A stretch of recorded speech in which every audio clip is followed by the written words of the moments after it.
Home Minister Amit Shah has mounted a detailed and comprehensive fact check on the Citizenship Amendment Act, taking on opponents on procedural as well as political grounds.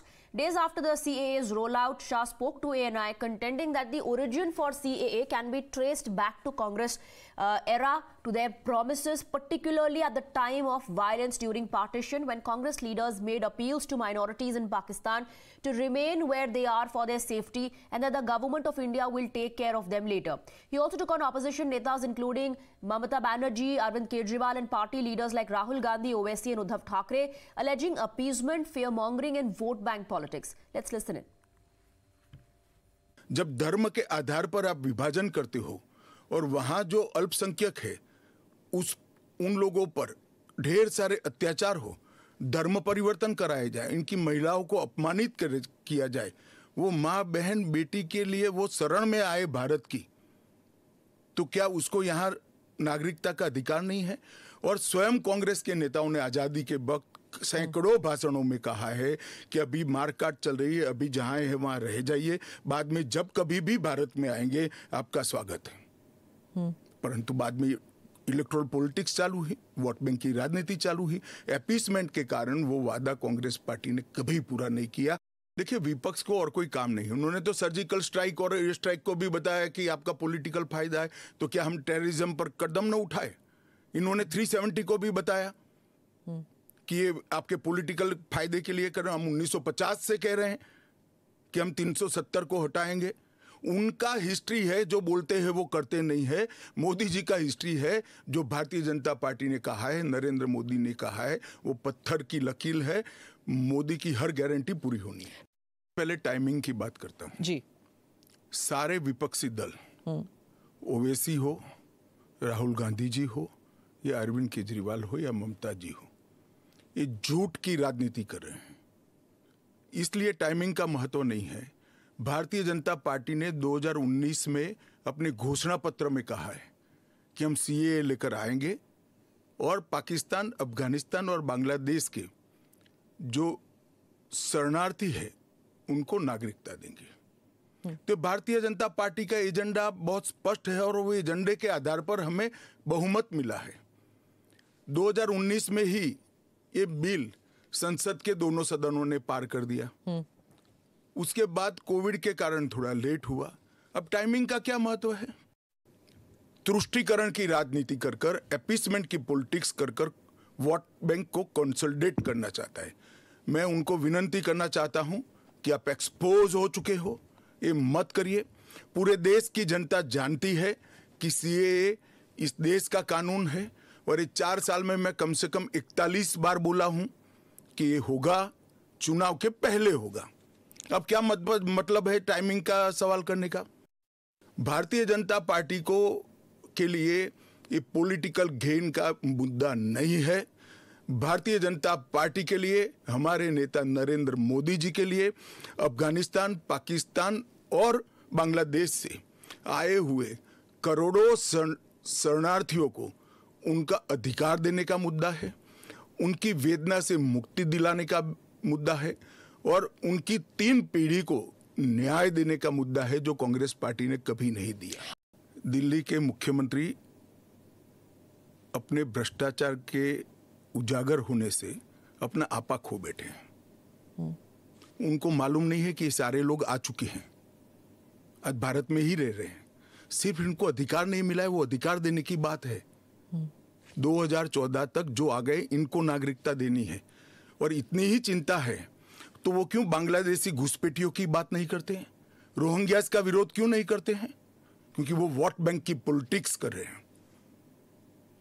Delhi के चुनाव उनके लिए लोहे के चने चबाने जैसे हैं, इसलिए वोट बैंक की पॉलिटिक्स कर रहे हैं। Mohit is joining us in the broadcast with more details. Mohit, it was a very detailed interview on CAA. The Home Minister also took on the opposition, saying they are only eyeing a specific vote bank, and that's why misleading the people of this country. Well, Swati, a point-by-point rebuttal has been given by Union Home Minister Amit Shah on the questions that have been raised by the opposition. Now, Home Minister Amit Shah clearly stated that the opposition parties are doing politics of falsehood. They're trying to polarize the atmosphere. He has also talked about the timing, because various opposition parties have raised questions on the timing, that why in run-up to the Lok Sabha elections, when the date announcement is just a week away or so, the CAA is being implemented. He stated that if, the CAA was a part of BJP's manifesto in 2019, and it was passed after BJP came to power in 2019, and due to COVID, few years were lost. And he also stated that he has spoken about 41 times that the CAA will be implemented before Lok Sabha elections. We also know for a fact that how Home Minister Amit Shah clearly gave a rebuttal to all the political parties, opposition parties, who has been saying this, that this will take away the citizenship of minorities. He stated that CAA is not related to NRC, and the purpose of CAA is to give out citizenship to the persecuted minorities, that is Hindus, Parsis, Sikh, Buddhists, Sikhs, who have been persecuted from many years in the countries like Pakistan, Afghanistan and Bangladesh.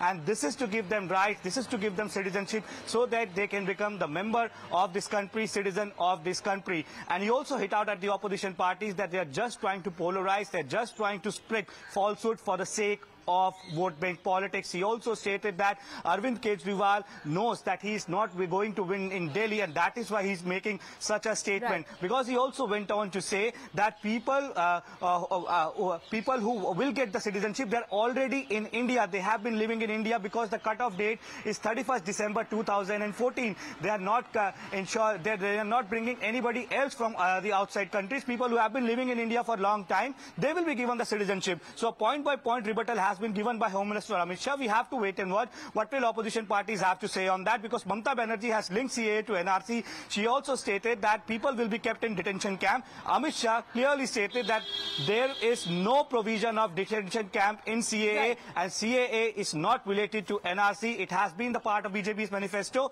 and hence it has been implemented. Yes, the Home Minister did bust myths around CAA and also slammed the opposition for misleading people. As far as minorities are concerned, the Union Home Minister also addressed them in this interview, giving an assurance that the minorities of this country should not worry. Let's listen in. कि इस देश के अल्पसंख्यक minorities या तो किसी और व्यक्ति को डरने की जरूरत नहीं है, क्योंकि सीएए में किसी की नागरिकता लेने का प्रावधान ही नहीं है। सीएए सिर्फ और सिर्फ 3 देश, अफगानिस्तान, पाकिस्तान और बांग्लादेश से हिंदू, सिख, बौद्ध, क्रिश्चियन और पारसी, जो जैन और पारसी शरणार्थी आए हैं, इनको उनका अधिकार देने का कानून है, नागरिकता देने का कानून है, जिससे इनके जीवन की वेदनाओं को हम कम कर पाए। देखिए, मुस्लिम आबादी के लिए ही वो हिस्सा आज भारत का भाग नहीं है। वो भूमि इसीलिए दे दी गई थी। फिर तो हर देश से अव्यवस्था से जो आना चाहिए, इसके लिए भारत के दरवाजे खोल लो। भारत कहां बचता है? अखंड भारत के जो लोग हिस्सा थे और जिन पर धार्मिक प्रताड़ना हुई है, उसको शरण देना मैं मानता हूं हमारी नैतिक जिम्मेदारी है और हमारी constitutional responsibility. Mohit continues to be with us. Mohit, perhaps the most important message, because, a lot of statements are coming in from opposition leaders, some of them actually misleading in nature, that your rights will cease to exist. Home Minister has addressed the minority community, saying, as far as minorities in India are concerned, they need not worry. We are only giving citizenship to minorities from Pakistan, Afghanistan and Bangladesh.